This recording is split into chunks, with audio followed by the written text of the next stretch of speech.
মহিলাদের ক্ষমতায়নই সমাজের সামগ্রিক উন্নয়নের পথ। রবিবার আন্তর্জাতিক নারী দিবসে এই বার্তায় দিলেন কেন্দ্রীয় যুব ও ক্রীড়া মন্ত্রী মনসুখ মান্ডব্য।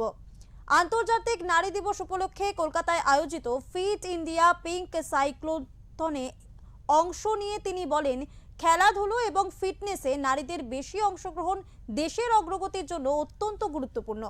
এই সাইক্লোথনে উপস্থিত ছিলেন মাউন্ট এভারেস্টের জয়ী পিয়ালি বসাক, ভারতীয় মহিলা ফুটবল দলের গোলরক্ষক অদ্রিজা সরখেল এবং অলিম্পিয়ান সুস্মিতা সিংহ রায় সহ আরও বিশিষ্ট ব্যক্তিরা।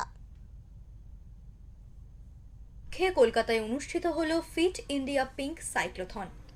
নারীদের ফিটনেস ও সাইক্লিংকে উৎসাহ দিতেই আয়োজিত এই সাইক্লোথনে বহু মানুষ অংশ নেন। দেশের বিভিন্ন প্রান্তে অনুষ্ঠিত সানডে অন সাইকেল উদ্যোগেও সাধারণ মানুষের উৎসাহ দেখা গেছে। এর মাধ্যমে ফিটনেস, পরিবেশ সচেতনতা এবং সামাজিক অংশগ্রহণের বার্তা ছড়িয়ে দেওয়া হচ্ছে। অংশগ্রহণকারীদের উদ্দেশ্যে বক্তব্য রাখতে গিয়ে কেন্দ্রীয় ক্রীড়ামন্ত্রী বলেন, সুস্থ জীবনযাপন বজায় রাখার জন্য সাইক্লিং একটি সহজ অথচ কার্যকর উপায়।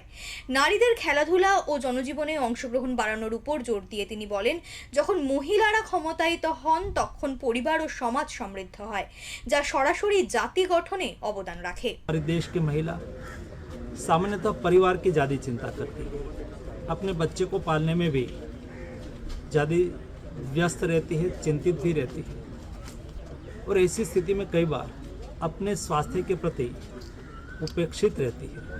ऐसी स्थिति में आज देश की महिलाओं ने सड़कों पर साइकिलिंग करके संदेश दिया है कि हमें हमारे स्वास्थ्य की भी रक्षा करनी है और देश के विकास में भी हमारा योगदान देना है। इसलिए आज अंतर्राष्ट्रीय महिला दिन के अवसर पर मैं देश की सभी महिलाओं की स्वास्थ्य की शुभकामनाएं देता हूँ।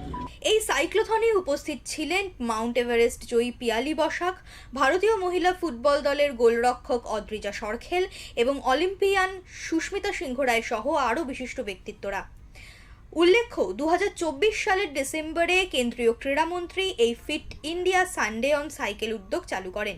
ইতিমধ্যে দেশ জুড়ে 2.5 কোটির বেশি মানুষ 2.5 লক্ষের বেশি স্থানে এতে অংশ নিয়েছেন।